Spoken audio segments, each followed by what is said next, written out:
I'm really happy that many of you are loving this series. It just swells me with pride. Hello everyone, my name is Shramika. I'm an engineer by profession and a seeker by passion. Welcome to the April edition of the This Month I Learned series. Starting with the first topic, nutrition. We all know that we must eat a balanced meal every day. We've even learned about this in our school textbooks and everything, but have you stopped to consider if what you eat on a daily basis, is it a balanced meal or not? There are some extensive charts given by different governments about quantity of each food item to be consumed in order to make a balanced meal, but it can be overwhelming. Hence, we are going to talk about the plate method. The plate method is a simple visual guide that illustrates the general proportion of each food group that's needed in order to ensure adequate nutrition. If we regularly include all the components of the plate method into our meals and rotate the types of food in each category, we are most likely to achieve enough macronutrients, that is proteins, carbs and fats, and micronutrients, that is vitamins and minerals. If you notice that a meal is not very rich in protein, don't sweat it. Include a protein-rich snack later in the day or in the evening. This will balance it out. The same holds true if your meal is low in fruits or vegetables. Include those in the later part of the day. As long as you're welcoming the different varieties of food into your plate method and you're trying to follow these proportions, it's most likely that you will have a balanced meal throughout the week. Again, the aim is to be adaptable and welcome flexibility. You can find more details about this plate method in this blog post by Pickup Lines. Now it's time for the second topic, finance. If you're an engineer, then you're surely aware of how we used to study for our exams. Those last minute studies, trying to cover the entire semester syllabus in just one day, understanding half-baked things sometimes, or talking to friends about, can you explain me this topic in short? Now, very similar to this, the taxpayers also wait till the last few months or last few weeks rather in order to finish their tax-saving investments. This is a fact and a lived-in fact by yours truly. I remember when it was the first year of my job, I had no idea that there's something like a tax-saving investment or tax-saving instruments.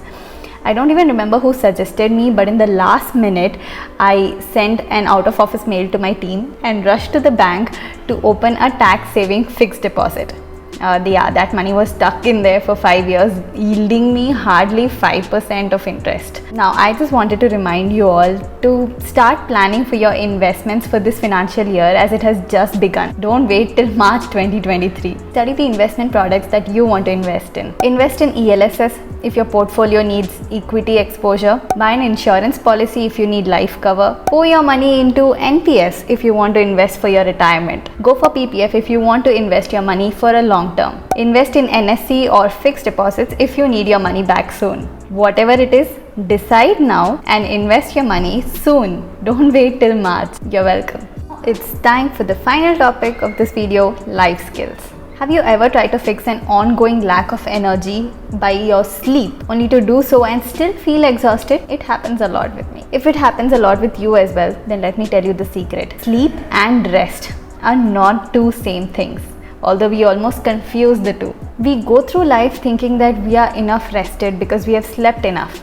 But in reality, we are missing out on different types of rest that we desperately need. This is an article I read on the TED website. Rest should include restoration in 7 areas of our life. The 7 different types of rest that we need on a regular basis are physical rest, which can be active and passive, mental rest, sensory rest, creative rest, emotional rest, and spiritual rest. The most interesting one, or rather a very important one of these rests, is sensory rest. For me, what I have noticed is that I'm most of the time surrounded by bright lights, computer screens, multiple conversation, a lot of background noise. All this just leads to sensory overload. This can be countered by something as simple as closing our eyes for a minute in the middle of the day and also logging out from all the electronic gadgets by the end of the day. I also try to have my social media usage under control. I have created a video series on how to curb social media usage.